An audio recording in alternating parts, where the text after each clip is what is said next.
I supported my boyfriend for 6 years, paid the rent, the bills, the groceries, everything. While he jumped from one failed dream to another, I kept us afloat.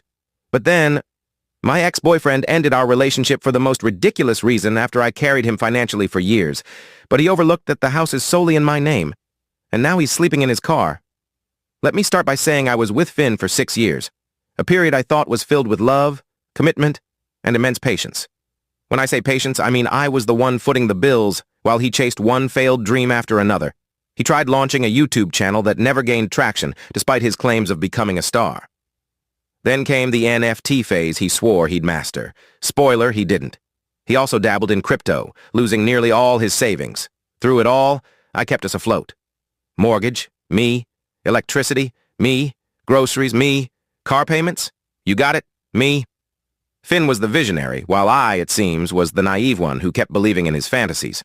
Whenever he'd pitch a new scheme, his eyes sparkling with excitement, I'd suppress my skepticism and back him. This one's different, he'd promise. Foolishly, I trusted him. About 2 weeks ago, things shifted. Finn grew distant, glued to his phone more than usual, muttering about needing space to discover himself. I brushed it off initially. He often got introspective before launching another venture. But then he started nitpicking the house's condition, something he'd never done. He'd point out a stray dish or unfolded clothes with a condescending tone I didn't recognize. Last week, after I got home from work, he asked me to sit at the kitchen table, his face grave, like when he'd admit another project flopped. But what he said next felt like stepping into an alternate reality.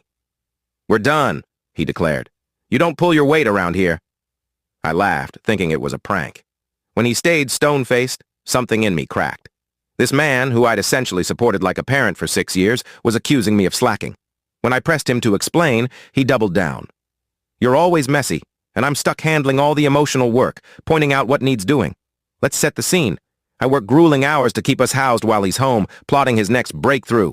Sure, I might leave dishes in the sink or delay laundry when I'm exhausted. I might forget a mug on the counter or leave shoes by the door, but I also pay every bill that keeps us fed and sheltered." Finn's biggest contribution, rearranging the bookshelf by genre 3 times and tossing my perfectly fine Tupperware because it didn't inspire joy. This is the guy who panics if the Wi-Fi drops for 5 minutes. Guess who calls the provider? Me. Every birthday, holiday, or outing. Planned by me. He can't even order takeout without triple-checking with me, only to mess up my order. But here's where it gets wild. Post-breakup, Finn acted like the house was his. He smugly said, "This'll be a fresh start for us," suggesting I crash with my mom.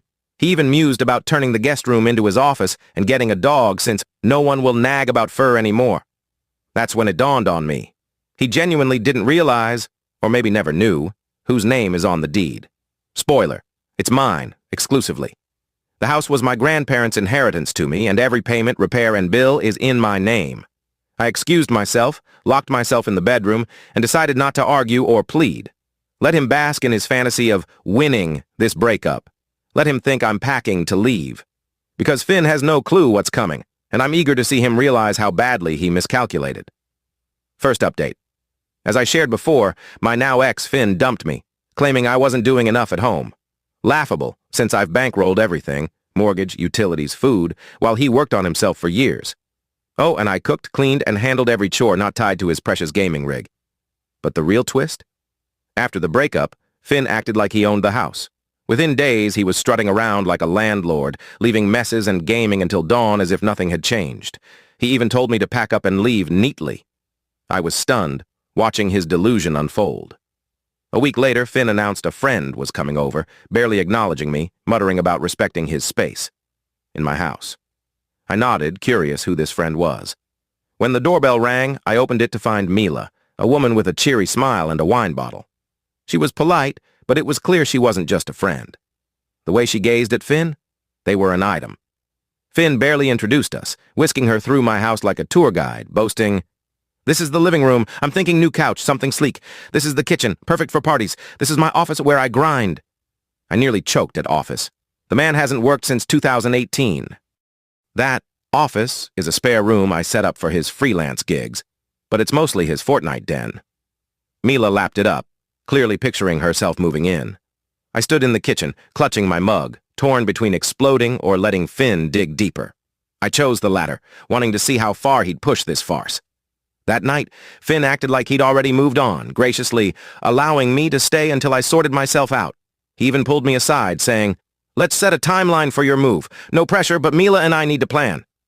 Plan what? A barbecue in my backyard? I smiled and said, "Don't worry, I've got it handled." His smug grin was priceless. He thought he'd won. The next morning, while he slept, I called a locksmith. Locks changed in an hour. I sipped tea and waited. When Finn sauntered into the kitchen, I casually dropped, "Oh, I changed the locks today. Grab your stuff and be out by tonight." His face drained of color. "You can't do that!" he stammered. "Oh, I could." "This is my house," I reminded him. "My name's on the deed, not yours. You're no longer welcome." He argued, begged, even tried guilt-tripping me with, "I thought we were building a life." Mila showed up, expecting romance, but instead saw Finn packing, me standing firm, reminding him not to forget his gaming chair.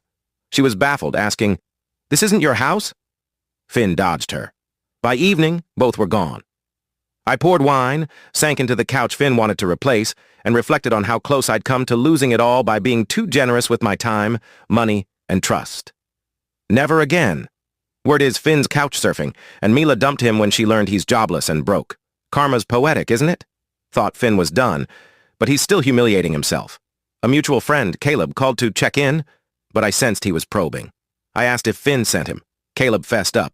Finn had been plotting this breakup for months, telling friends, family, even strangers he'd take the house and start fresh.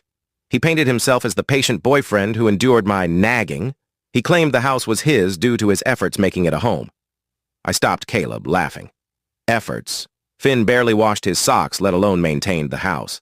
Did Finn mention the house is solely mine? Caleb said Finn assumed I'd just leave or he'd handle it. Classic Finn. Delusional. Finn was so sure I'd caved that he celebrated pre-breakup, bragging about being free and planning a housewarming in my house. Caleb dropped another bomb.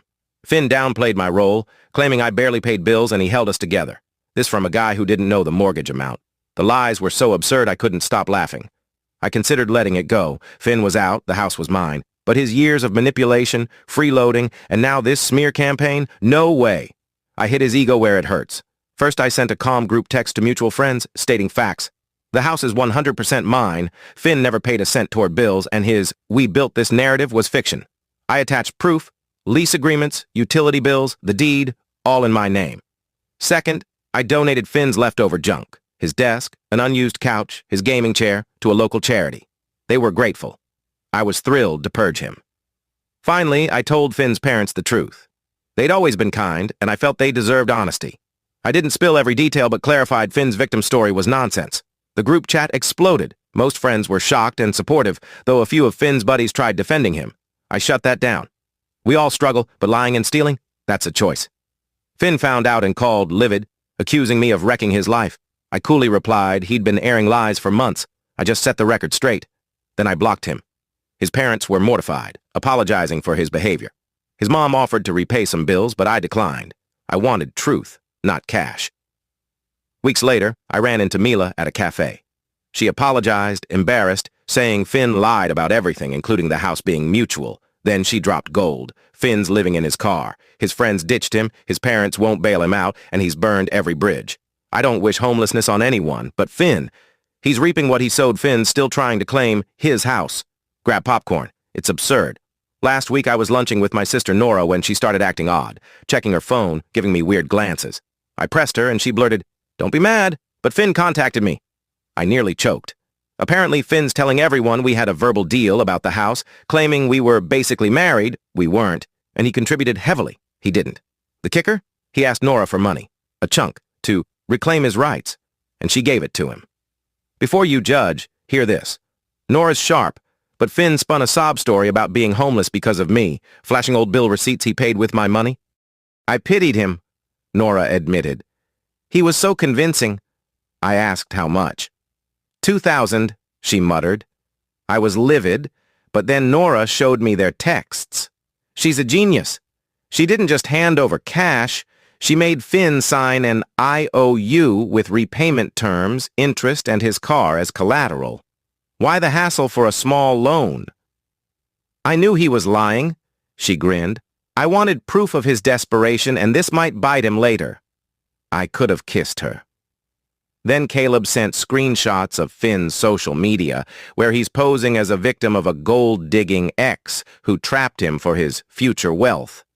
Yes, he thinks I bankrolled him for 6 years to snag his non-existent riches from failed schemes I funded. He claims he supported me emotionally while I was unstable. This from a guy who raged for hours over the wrong energy drink. My friend Zoe's tracking Finn's lies. He tells different tales to different folks. To some, I'm a scheming ex. To others, I'm the ungrateful partner he sacrificed for. To a few, we had a business deal I betrayed. His stories grow wilder, like claiming I promised to deed him the house for his birthday but backed out spitefully. This from the guy who forgot my birthday to chase Twitch fame.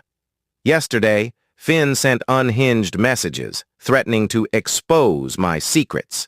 I'm curious what he thinks he knows, given I hold dirt like his crypto flops and his stint as a dog photographer with my camera.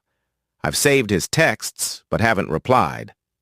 Finn's allergic to reality, and after blowing Nora's money, likely on another scam, he's probably plotting his next move. Last Sunday, I bumped into Finn's mom at the grocery store. I tried to slip past, but she stopped me saying, "We need to talk." She's always been kind, but she looked weary and upset. Over coffee, she unloaded, "Finn's gone too far." Last week, he showed up at their house claiming he'd reclaim the house with proof. I tricked him into putting bills in my name. He even said he gave me cash for the down payment. His mom shut that down, reminding him they saw me buy the house before he moved in. Finn rambled on, demanding money to fix this. When they refused, he lost it, accusing them of siding with me over their son. "He's not my boy anymore," she sighed. She revealed things I didn't know. Finn told his younger sister he'd bought me out and needed her savings to renovate his property. She gave it to him. He spun tales to relatives, claiming we were secretly married or I owed him the house for sweat equity. He told his grandma I was holding his gaming gear hostage, the gear I donated. His mom showed me a GoFundMe he made. Help local man take back his home from scheming ex. It was packed with lies about investing his savings and me fudging paperwork, plus photos of my house claiming he renovated it. He raised $800 before she reported it. "He needs reality," she said. Finn's been sleeping in their driveway, refusing their help unless they back his cause, spinning tales of meetings to reclaim the house. She overheard him begging Mila to vouch for his ownership. Mila laughed and hung up. "I'm not seeking pity for him," his mom said. "Be ready, he won't stop." She gave me a photo album of Finn, always on his phone at family events, scheming while others lived. "I enabled him too long," she admitted, apologizing. She kept the album, hoping Finn might one day see who he was. His parents are done. They're changing their locks, cutting Wi-Fi, and sending him to his uncle for a real job. No schemes, just work. He takes it or fends for himself. As she hugged me, she whispered, "Thank you for teaching him consequences." I felt relief his family sees him clearly, but sadness for who he could have been.